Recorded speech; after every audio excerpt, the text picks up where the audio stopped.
van a dar un premio. No me gano la vida corriendo con la moto. Los sustos que he tenido, pues, entre comillas, han sido pequeños.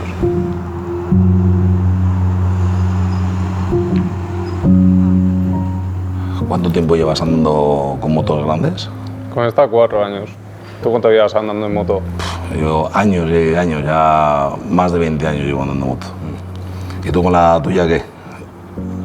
¿La das o no?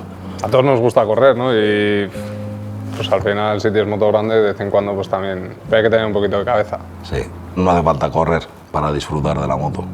Yo la gente que les ves que van empepinados, realmente no estás disfrutando de la moto. Porque estás atento a no caerte. Porque si te caes en carretera ya sabes lo que pasa. Ahora creo que soy consciente de ello, pero cuando empiezas a andar en moto y has dado 4 curvas y piensas que te comes el mundo, te crees que es el nuevo market. Y me imagino que si yo he metido 20 años conduciendo como tú, pues me cambiará también otra vez la forma de pensar. O sea, la experiencia lo que te ha dado es también otra perspectiva de la moto. Sí, la experiencia de los kilómetros hechos y las experiencias vividas. ¿Has tenido alguna experiencia desagradable o así? Sí. Pues tú imagínate, sales con 3, 4 amigos y joder, qué bien vamos, cómo estamos tomando la curva, y de repente ves que el que va delante tuyo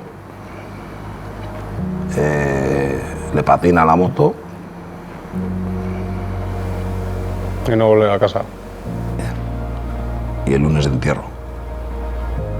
Disfruta la moto, vive el mundo de la moto. Disfrútalo con tus amigos, kilómetros, experiencias, recuerdos. Todo aquí. Eso es lo que vale.